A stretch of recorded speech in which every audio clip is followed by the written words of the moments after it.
तो बच्चों कैसे हो आप लोग। देखिए हम 8th क्लास में वीडियो नंबर 6 आज पढ़ने वाले हैं। हम गुणधर्म पढ़ रहे थे परिमेय संख्याओं के, तो आज हम जो है सहचर्यता का गुणधर्म पढ़ेंगे।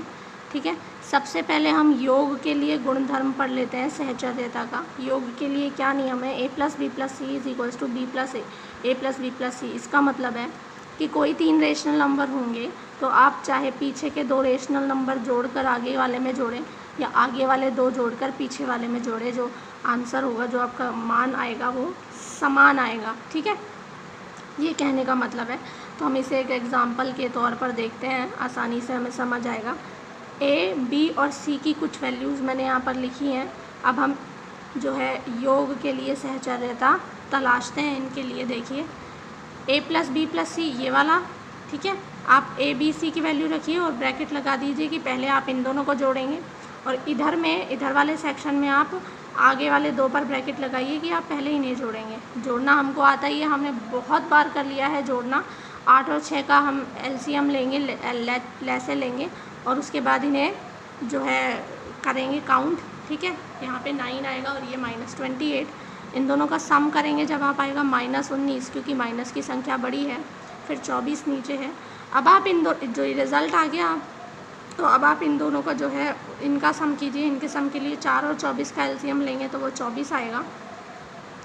24 आने के बाद में ऊपर 30 और माइनस का 19 है, दोनों माइनस की संख्याएं हैं, इसलिए आंसर माइनस का आएगा, जुड़ जाएगा। तो आंसर इसका आ रहा है -49/24। अब हम यहाँ देखते हैं, यहाँ हम इन दोनों को पहले ऐड करेंगे। इन दोनों का LCM जो है वो 8 है। -10 + 3 जो है मिलकर -7 बनाएंगे, क्योंकि 10 में से 3 जाएंगे तो 7 बचेंगे, माइनस का बचेगा, बटे में 8 और यहाँ पे -7/6 है। अब आप देखिए 8 और 6 का LCM जो है 24 है, ऊपर -21 और -28 आ जाएंगे। ठीक है, ये मैं आपको बता चुकी हूँ कि ये कैसे आते हैं। देखिए फिर से एक बार बता देती हूँ। जैसे आप 8 का टेबल बोलेंगे, 8 × 24 होता है, 3 से गुणा करेंगे, 6 × 24 होता है, 4 से गुणा करेंगे, 7 × 21, 7 × 28। तो इस तरह से ये आते हैं। ठीक है, ये हम बहुत बार कर चुके हैं, इसलिए अब हम डायरेक्ट करना भी थोड़ा सीखेंगे। इन दोनों का रिजल्ट भी क्या आएगा, -49/24। इस तरीके से आपने देखा दोनों रिजल्ट सेम है, इसलिए हम क्या कह सकते हैं कि परिमेय संख्याएं जो हैं योग के लिए सहचर्य, परिमेय संख्याओं के लिए जो योग होता है वो सहचर्य होता है, यानी कि योग में तो ये सहचर्य होती हैं। अब हम बात करते हैं व्यवकलन यानी कि घटाने की। देखिए घटाने में जो है सहचर्यता नहीं दर्शाई जाती है। ठीक है, a - b - c बराबर नहीं होता है कि a - b - c के। ठीक है, ये बराबर नहीं होता है। इसे एग्जाम्पल के थ्रू देखते हैं हम क्यों ये बराबर नहीं है। देखिए एग्जाम्पल के लिए हमने a b c 3 वैल्यूज़ ली हैं। अब हमें ये सिद्ध करना है कि ये वाला सेक्शन इस वाले सेक्शन के इक्वल नहीं है। देखते हैं कैसे। हमने वैल्यूज़ रख दी a की, b की एंड c की। अब आप यहाँ पे देखिए ये माइनस माइनस जो है प्लस हो जाएगा। LCM की दिक्कत यहाँ पर नहीं है, 4 ही है। ठीक है, तो ये 3 और 5 जो है प्लस हो जाएगा। प्लस होने के बाद ये 8/4 बन जाएगा।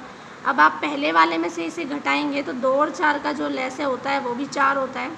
2 दूनी 4 होता है, तो 2 से गुणा, 4 एकम 4 होता है, 4 से गुणा, तो यहाँ 2 आएगा और यहाँ पर 1 से गुणा, तो यहाँ पे 8 आ जाएगा। ठीक है, अब आप देखिए माइनस का 8 और प्लस का 2, 8 में से 2 गए तो 6 बचेंगे। बड़ी संख्या माइनस की है, माइनस का बचेगा, तो 6/4 इसका आंसर है। माइनस में आप इन्हें काट सकते हैं और काट करके -3/2 भी लिख सकते हैं।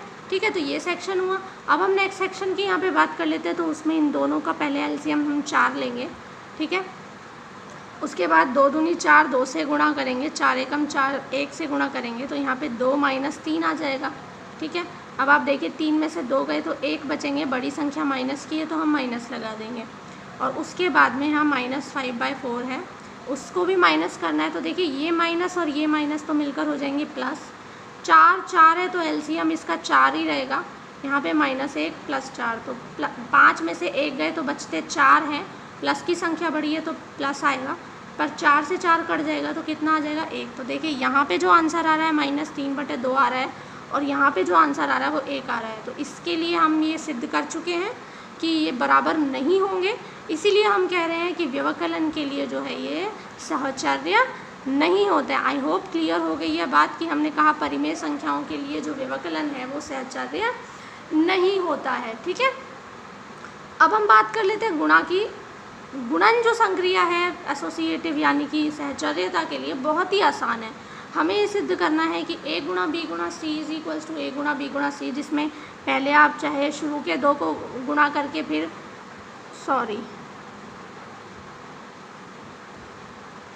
चाहे आप शुरू के दो को गुणा करके फिर लास्ट वाले से गुणा करें या लास्ट के दो गुणा करके फिर शुरू वाले से गुणा करें, ठीक है। ए बी और सी के जो हैं ये मान हैं, इन्हें हम एग्जाम्पल में रख के देखते हैं। देखिए हमने रख दिए इन एग्जाम्पल में वैल्यूज़ में। अब आप गुणा तो क्योंकि हम सीधा करते हैं तो 4 पंजे 20, 7 7 49, तो माइनस का 20/49, और अब आप इसे 2/3 से गुणा कीजिए। 20 दूनी 40 और 49 थी 147 यानी कि 147, तो ये इसका रिज़ल्ट आया। यहाँ पर जब आप देखेंगे तो देखिए 4 दूनी 8, 3 7 21, फिर आप जब 5/7 से इसे गुणा करेंगे तो 8 पंजे 40 और 21 7 147, तो देखिए आपका LHS और RHS बराबर आ रहा है कि नहीं। ईजी है ये तो बहुत ज़्यादा, तो इसलिए हम ये कह सकते हैं कि परिमेय संख्याएं जो होती हैं उनके लिए गुणन भी सहचर्य होता है, ठीक है। लेकिन जब हम भाग की देखिए, गुणा और जोड़ एक जैसी संक्रियाओं पर चलते हैं, है ना, तो इनका ज़्यादातर जो है एक जैसा रिज़ल्ट आता है, और भाग और घटाना इन दोनों का रिज़ल्ट ज़्यादातर एक जैसा आता है। तो क्योंकि यहाँ पे घटाज जो हम कर रहे थे व्यवकलन था, उसके लिए सहचर्यता नहीं थी, तो इसलिए जो अब भाग हम पढ़ेंगे उसके लिए भी सहचर्यता नहीं होगी, ये दोनों भी बराबर नहीं होंगे। इसके लिए भी हम एग्जांपल देखते हैं। देखिए ए बी सी ए जो हमने वैल्यूज़ रख ली हैं, ए की 2/3, बी की 3/4 और सी की 2/7 माइनस का। जब आप इनकी वैल्यूज़ रखेंगे तो पहले इन दोनों को करना है इसमें, तो आप देखिए 3/4 भाग को गुणा में बदलते हैं और पीछे वाली संख्या को उल्टा कर देते हैं, तो 7 ऊपर -2 नीचे। अब ये गुणा में बदल गया तो आप इन्हें सीधा गुणा कर दीजिए, 7 या 21 और 4 दूनी 8, वो भी माइनस का, ठीक है। अब यहाँ भी भाग है तो इसे भी आप गुणा में जो है बदलिए। गुणा में जैसे ही आप बदलेंगे तो क्या हो जाएगा, 8 दूनी 16 और 21 दिया 63, तो माइनस का 16/63 यहाँ पर जो है इसका आंसर आ जाएगा। अब आप इस सेक्शन की बात करिए, देखिए पहले इन्हें भाग देना है तो 2/3 भाग को गुणा में बदलिए और इन्हें उल्टा कीजिए, तो 4 ऊपर 3 नीचे। अब आप गुणा कीजिए, 4 दूनी 8, 3 तिया 9। अब इसे भाग करना है आपको -2/7 से। सेम प्रोसेस हम फिर से करेंगे, भाग को गुणा में बदलेंगे और पीछे वाली डिजिट उल्टी कर देंगे, ऊपर 7 नीचे -2। अब आप सीधे सीधे गुणा कीजिए, 8 7 56, 9 दूनी 18। चाहे तो आप रिज़ल्ट यहाँ छोड़िए, चाहे तो आप इन्हें काट दीजिए, 2 से कट जाएंगे तो ये आ जाएगा 28 और ये आ जाएगा 9। तो क्या आप देख सकते हैं कि ये 16/63 आ रहा है माइनस का, ये 28/9 आ रहा है माइनस का। क्या ये जो है रिज़ल्ट इनके समान है? इनके रिज़ल्ट जो है वो समान नहीं है, इसलिए हम कह सकते हैं कि गुणन के लिए सहचर्यता है पर भाग के लिए सहचर्यता नहीं है। तो हमने यहाँ पर सहचर्यता का जो गुणधर्म है वो पूरा कर लिया है। हमने यहाँ पर जो है गुणधर्म सारे कर लिए हैं। अब एक वितरण का नियम आएगा जो इससे थोड़ा अलग है, तो इनको गुणधर्म नहीं कहा जा सकता। तब तक के लिए आप ये CW में पूरा नोट कीजिए। अब आपने तीनों गुणधर्म पढ़ लिए तो इसके आप एग्जाम्पल्स अच्छे से कर सकते हैं। घर पे प्रैक्टिस कीजिए करने की और सारा वर्क कंप्लीट कीजिए। Thank you.